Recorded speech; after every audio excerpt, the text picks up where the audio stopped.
دنیا بھر میں جنسی استحصال کی روک تھام کے لیے کام کرنے والی تنظیمیں اور کارکنوں نے کریڈٹ کارڈ کمپنیوں پر زور دیا ہے کہ انہیں پورنوگرافی ویب سائٹس کو رقوم کی ادائیگی روک دینی چاہیے۔ 10 کارکنوں اور تنظیموں کا دستخط شدہ وہ خط دیکھا گیا ہے جس میں کہا گیا ہے کہ پورن سائٹس جنسی تشدد، خونی رشتوں کے درمیان جنسی عمل اور نسل پرستی کو شہوت انگیز بنا کر پیش کرتی ہیں۔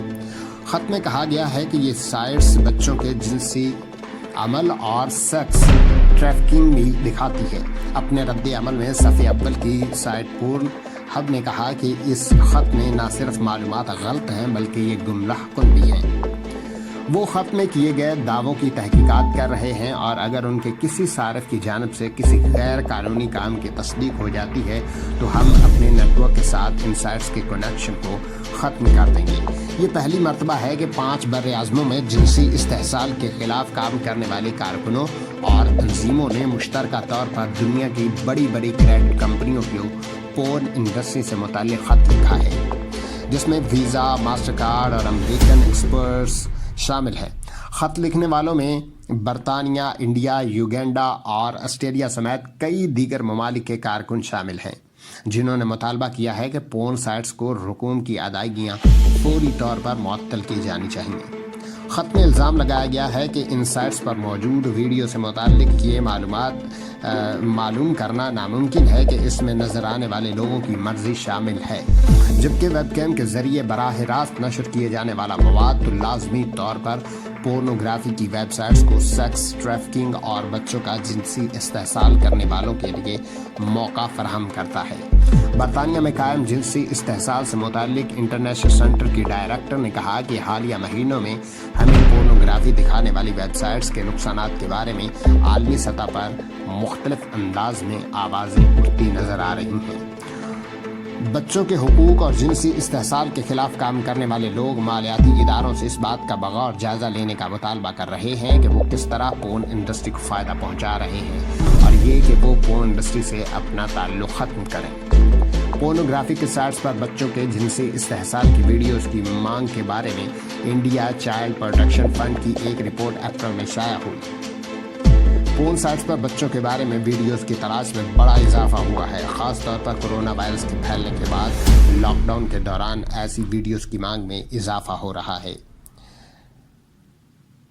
سب سے مقبول سائٹ پورن ہب کا ذکر بھی اس خط میں کیا گیا ہے۔ 2019 میں اس سائٹ کو 42 ارب مرتبہ دیکھا گیا، جس کا مطلب ہے کہ روزانہ 11 کروڑ 50 لاکھ مرتبہ لوگوں نے اس سائٹ پر جا کر جنسی مواد دیکھا۔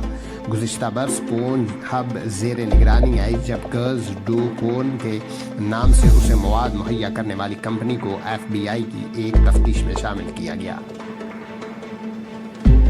کمپنی کے 4 اہلکاروں پر فرد جرم عائد کیا گیا۔ ان پر الزام تھا کہ وہ دھوکہ دہی کے ذریعے خواتین کی پورن ویڈیو بناتے تھے۔ پورن ہب نے ان الزامات کے سامنے آتے ہی گرلز ڈو پورن چینل کو ویب سائٹ سے ہٹا دیا ہے۔ 2017 سے 2019 کے درمیان انہیں پورن ہب پر 118 ایسی ویڈیوز ملی جن میں بچوں کا جنسی استحصال اور ریپ دکھایا گیا ہے۔ غیر قانونی طور پر مواد نشاندہی کرتا ہے کہ اس سلسلے میں عالمی سطح پر پولیس اور حکومتوں کے ساتھ مل کر کام کرتا ہے۔ پورن ہب کے ایک ترجمان نے کہا کہ غیر قانونی مواد کو ختم اور اس کے بارے میں خلاف جنگ کے لیے اس کا عزم غیر متزلزل ہے۔ پورن ہب کا کہنا ہے کہ اس میں ایسا مواد بھی شامل ہے جو مرضی کے بغیر اور نابالغ افراد سے متعلق ہو۔ سائٹ پر آنے والے مواد کا جائزہ لینا اور اس کام کے لیے جدید ترین ٹیکنالوجی کا استعمال کمپنی کی اولین ترجیح ہے۔ پورن ہب کے بیان میں یہ بھی کہا گیا ہے کہ مذکورہ خط ایسی تنظیموں کی جانب سے بھیجا گیا ہے جو لوگوں کی جنسی ترجیحات اور سرگرمیوں پر اپنے اصول لاگو کرنا چاہتے ہیں۔ سن 2000 میں پورنوگرافی سے متعلق ادائیگیوں پر پابندی عائد کی ہوئی ہے۔ اس کے باوجود خط میں دعویٰ کیا گیا ہے کہ کچھ مخصوص پورن سائٹس پر امریکن ایکسپیرینس کے ذریعے ادائیگیاں ہو سکتی ہیں۔ دیگر بڑی کمپنیوں میں ویزا اور ماسٹر کارڈ شامل ہیں، جو اپنے ڈیبٹ اور کریڈٹ کارڈ دونوں کے ذریعے آن لائن پورنوگرافی کی ویڈیوز خریدنے کی اجازت دیتی ہے۔ ایک ای میل میں ماسٹر کارڈ کے ترجمان نے کہا کہ وہ مذکورہ خط میں کیے جانے والے دعووں کی تحقیقات کر رہے ہیں۔